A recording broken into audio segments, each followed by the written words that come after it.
Welcome back. What I want to talk about now is I want to show you some contents that should go in your day pack slash hunting pack or backpacking trip or whatever. You can use these pieces of material in anything that you're going on. Again, we built those survival kits that I showed you how to do all your fire starter and all the contents. We've already talked about that. Some other things that you want to get is get some paracord and different sizes of rope that you can use. If you need to build a shelter, or if you did harvest an animal, you'll have things that you can help pull through there. You can buy those at any supply store. A couple other things that I like to use is take vet wrap. It's really good for first aid situations, for if you have to use it to put a lean-to up or a shelter, you sure can. I'll take masking tape with me. I don't have a roll of electrical tape, but that's a handy thing to carry. And then the other thing I have here is just a roll of regulation athletic tape. Works really well for various things. If you have to repair something, you can cover that. The other thing I had suggested to you before on your fire starter kit is to put some duct tape on there, like I showed you earlier. Some other things that I have are reflective tape, that if I have to mark a trail that I'm trying to get back in, if I happen to harvest an animal at dark and I can't get it out of there, I'll use this reflective tape to mark my way to get back in the next morning so I know where I'm going.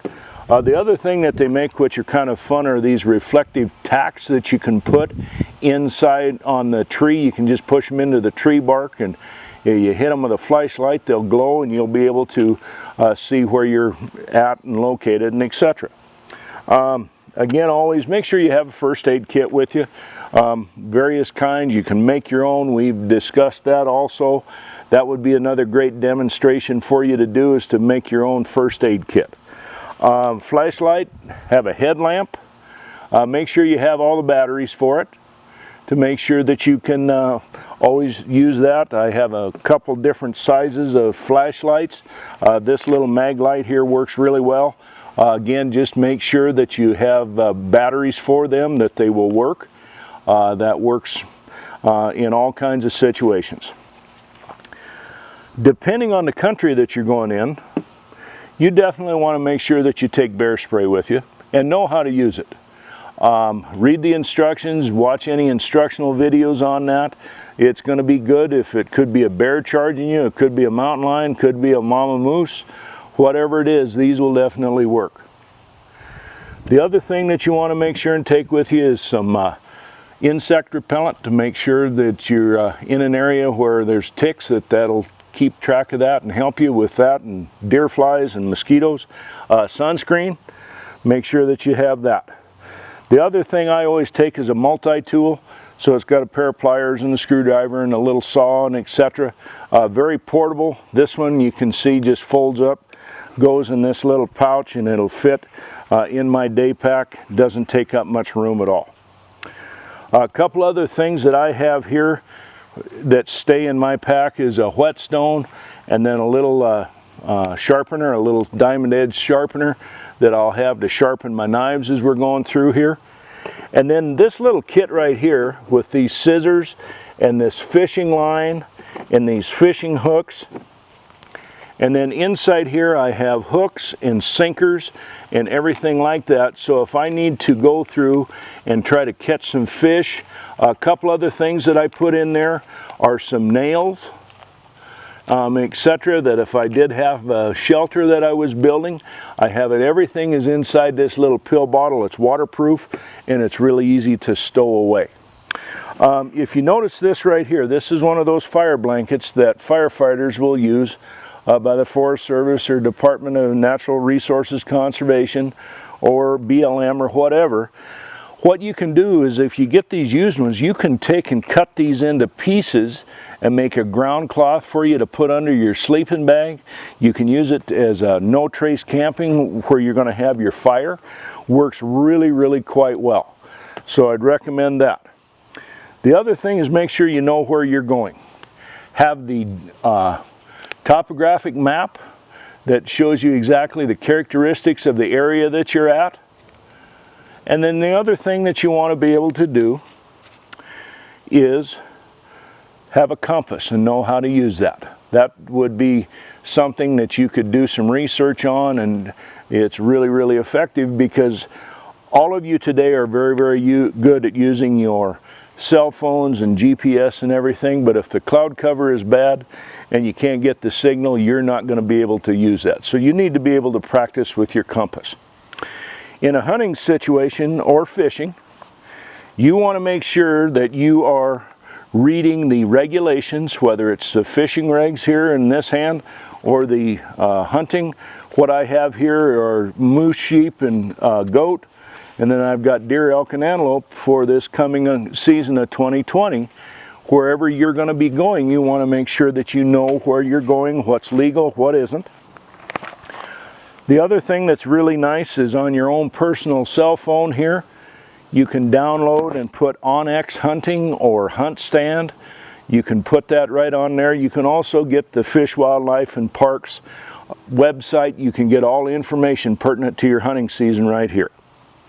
Now, as we finish out some other ideas of equipment, this is going to be more of a hunting situation.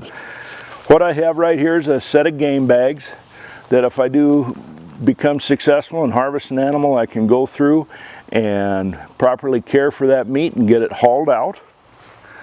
Again, here are a couple of examples of hunter orange that we use.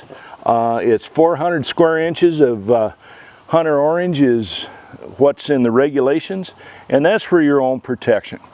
The other thing, whether it's a hunting situation or not, is a gun cleaning kit that if you take your firearm with you and if you're out go for hunting or you're just taking one with you for protection and you happen to get that dirty, you need to be able to clean and take care of it correctly. So these little portable gun cleaning kits are really, really nice. They're very handy to have.